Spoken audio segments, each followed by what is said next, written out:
I'm going to be teaching you guys how to make car Freshies today. It's one of my most popular items. I get a lot of requests on how to make them, so I figured I'd just go ahead and do a video and show you. Example, if you don't know what a car Freshie is, this is a little boot.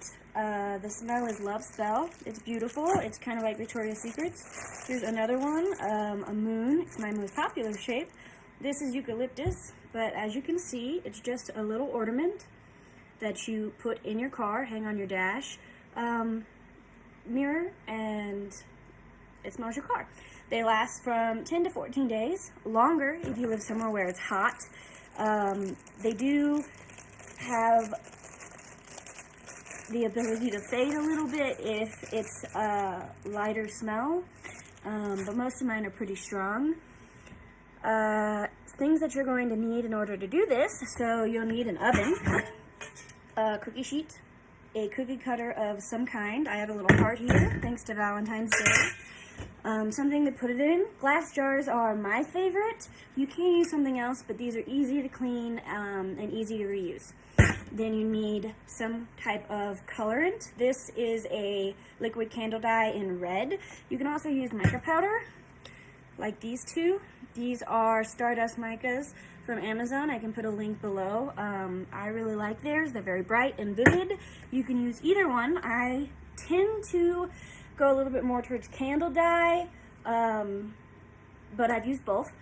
Then you're going to need a scent. So that's either going to be an essential oil or fragrance oil. I go for fragrance oils. I think essential oils tend to take a little bit longer to dry properly. Just a personal preference though. So I go through a couple of different companies. This one is Rustic Essentials. You can see the name is Monkey Farts. It smells like the little banana candies. This one is Sentimental Gifts in Butt Naked. I really like them, but they take a long time to ship.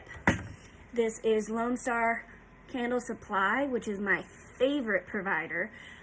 This isn't Cowboy. They are super fast. And this is Candle Kim Company in Peony, which is the one we're going to be using today, again, in honor of Valentine's Day coming up. So we're going to make the heart shape in Peony. Other things that you might need to use is a nail or screw, depending on if you have a way to drill a hole into the car Freshie. So I use a Dremel because I go through so many of these. Sorry, I go through a Dremel because I go through so many of these, but you can use a nail and just put it in there as well. I'll show you how to do that when we get closer to it. So first things first, you're going to need Aroma beads. Here is a nice big pile. Again, I love Lone Star Candle Supply, but they usually only do in bulk. So if you're going to do in bulk, they're great. But if not, Amazon is also a really great option. Again, I'll post a link below on who I've used and who I like. I have a little cup here that shows me how much I'm using. It's a cup measurement. So first thing you do, you get your jar, you get your beads. Depending on your shape, you might have to decide how many beads you're going to use, you're going to have left over. Always works fine. I tend to make little drawer Freshies for all of my customers, just like this. You can stick it in a sock drawer or a closet, and it'll give you a lovely smell if I have any extra. So this is about a cup, and since we're doing the heart, we're going to do just a little bit more. It's a much bigger shape, so about a cup and a half here, okay? And then we're going to add in the dye. Again, I like the red for Valentine's Day in liquid. This one is specifically from Sentimental Gifts, but you can also get them from Rustic Essentials, Candle Kim, Lone Star, all of them come there. You can also go to your local Michael's or Hobby Lobby. They also have fragrance oils, essential oils, and candle dye in their sections. So a couple of drops. I know this particular dye, so I know it's going to take a little bit longer, a little bit more drops to get the color that I want. So I put about 4 in there, as you can see. Woo! As you can see, they're in there. And then a tablespoon, here's mine, of this scent. So again, we're using peony. You use a tablespoon per about a cup and a half. So a little bit less if you're only using a cup. Again, this is just my personal preference on the measurement. I know a lot of people who use more fragrance and a lot of people who use less fragrance. I tend to go for 1 tablespoon per cup and a half because I think it's a nice long scent, but it doesn't take a week to dry. So we're going to go ahead and put this in. Again, here we go.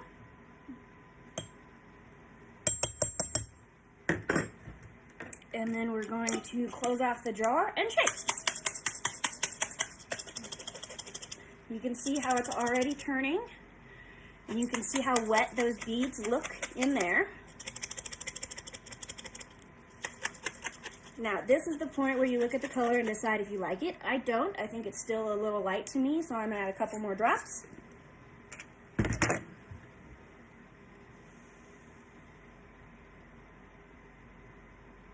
To try and get that really deep red color that I'm going for a heart. Again, go back in, shake it up. Now we're getting pretty close. And you just put as many drops as your desired color, and I'd start off smaller. If you're using a really dark color like black, you really only need like 2 drops. If you're using a lighter color, you're going to need more. And then I always mark mine, so that way I know what the scent is and the date, so I know how long.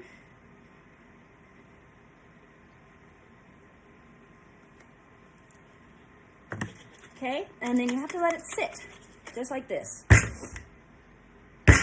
Every few hours, you need to come back and shake it to make sure that the color and the fragrance is getting distributed evenly across the beads. So, for example, this is one that I did the other day. You can still see how it's a little bit wet. Fragrance oil tends to depend on what the oil is, also what color you're using. So this one is still wetter than normal. This one was done on the same day, as you can see, and it's completely dry. Let me go ahead and show you what I'm talking about. You see how there's a very wet sheen on these?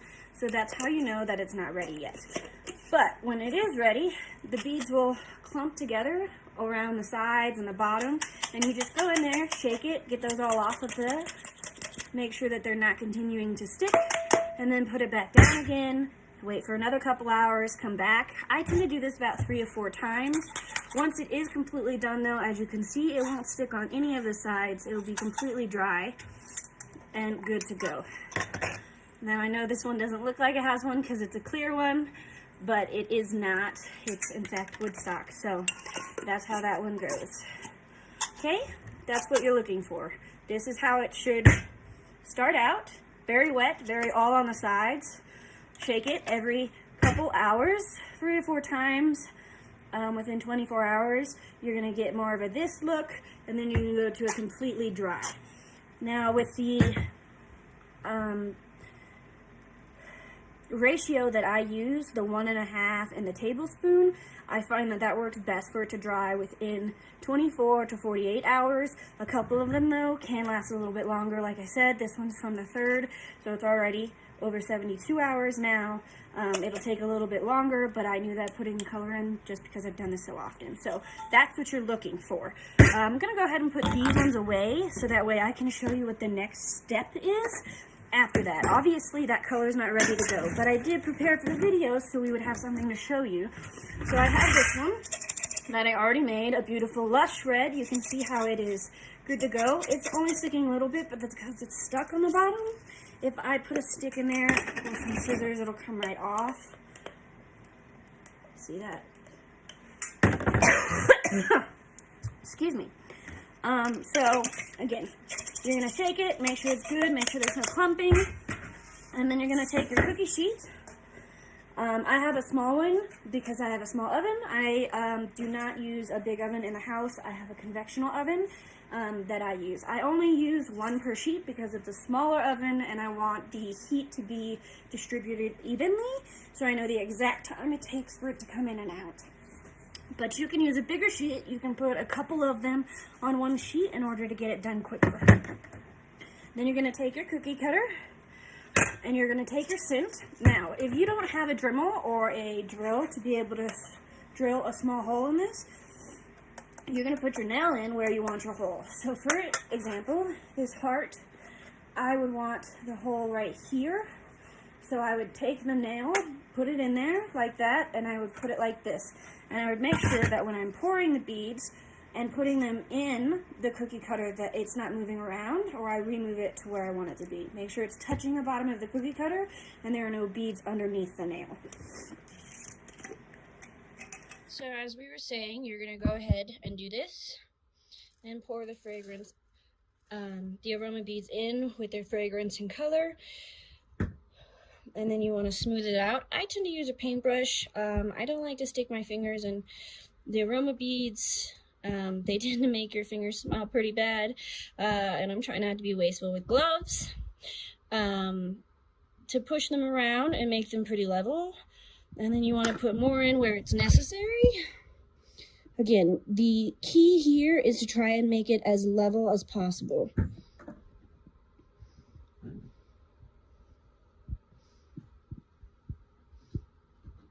And then you want to make sure that near your sides, you have those pretty level as well. This thing called peeking happens if you don't pay attention to the sides. I'll show you that with one that's already done. So you can go ahead and see it. But you really want to get in there and make sure it's as level as possible.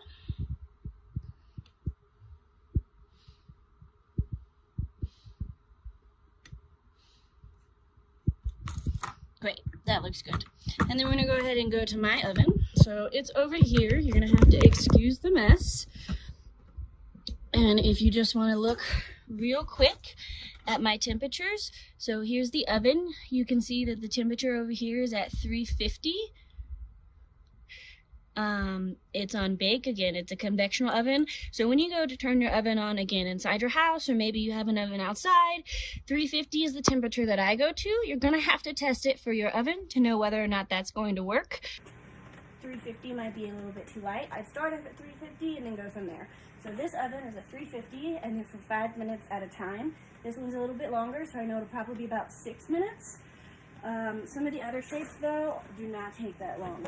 So you're gonna go ahead like the boot or something, straight up 5 minutes. Here's a couple of extra ones that I'm already working on. A cookie sheet like this works great if you're doing multiples at a time. You can see that I have a lot of scents here. When you put it in, you're gonna wanna wait, and then there's gonna be a sheen to that as well. So we're gonna go ahead and wait for this to be done, and then I'll show you. That's our timer. So that was for 5 minutes. We're gonna go ahead and shut it off and check it. So what we're looking for is a nice glossy sheen on everything. You can see this. Let me arrange my camera a little. You see how everything looks very glossy and sheen? That's what we're going for. So you don't want to see any like spots that are dry. A nice glossy sheen means that everything's been covered, everything is melting together. So we're gonna go ahead and put this on the rack and wait about 10 minutes for it to be completely cooled. Okay, it has now been cool. So what you should do is just be able to pop it off. If you're not able to pop it off like that and it's still sticky, it's still too hot. So you wanna go ahead, pop it off, and then you wanna carefully pop it out of the cookie cutter, so that way you don't ruin the cookie cutter. And here you go. So the next thing that you want to do is notice the peeking, all of that, those pointy areas. You want to go ahead and cut them off with a pair of pretty sharp scissors. That way you just give it a really nice clean look. I know some people don't do this step, but I really like how it looks afterwards once you do that. See how much better that looks. Then you're gonna go ahead, if you haven't already put the nail in, if you have, you already have a hole, but if not, then you're gonna use either the Dremel, which I have, or a screwdriver, sorry, not a screwdriver, a drill, in order to get it through. Very easy, it comes pretty quickly, so like I said, you're just gonna go ahead, make a hole. I like the Dremel personally because the hole is much smaller. I don't think it's as big, and it's easy to clean up what you have left. Another way to tell if it's still too hot is if you go to try and drill and you get this stickiness in, you don't want that either.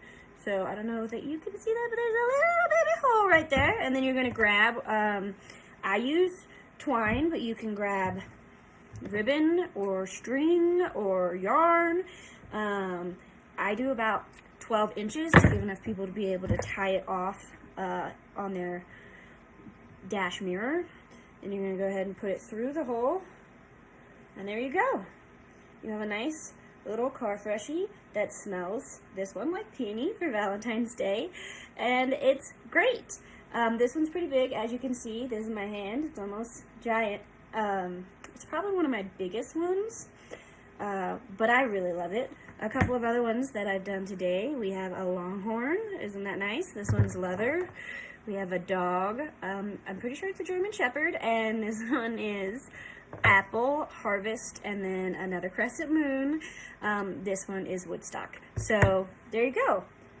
Just to recap, so you want to start with the cookie cutter, the cookie sheet, the aroma beads, the smell, a jar preferably to put them in.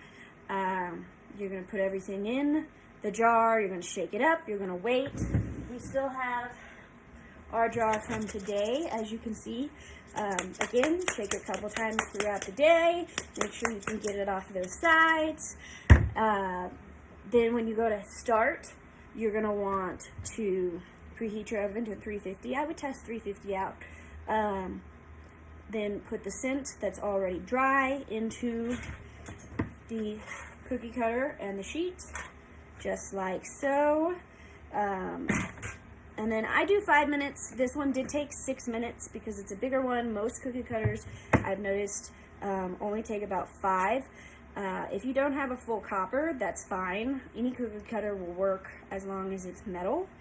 You don't want to use plastic because they'll melt. But if it's metal, I would range about 5 minutes and see how your oven does. It really just depends. 1 tablespoon of smell, about a cup of beads. I will put those links below on who I use. Again, Lone Star for bulk stuff is my favorite. Amazon if you just want to try it out and see how that works for you and get started. That's most of what I have. So if you've stuck with me through this long, thank you, because this is my first video and I'm sure that there are several parts where I say too much or just speed right through it. Please, thank you for knowing I'm human and giving me the benefit of the doubt. I do have a site that I do all of these for if you want to go ahead and purchase one yourself instead of making one. It's quirkygingeruniques.com. You can also find that link below. And if you like this video, then please click the like button and subscribe. I'm going to have a bunch more videos of other stuff that I do in either the Quirky Ginger shop, or I have another one, Moonchild Curiosities. And there's a ton of scents and shapes and everything on that site, so you can get really anything that you like. Tell me how you guys did, if you did this video, and if it was helpful in the comments. I'd love to hear. So thank you.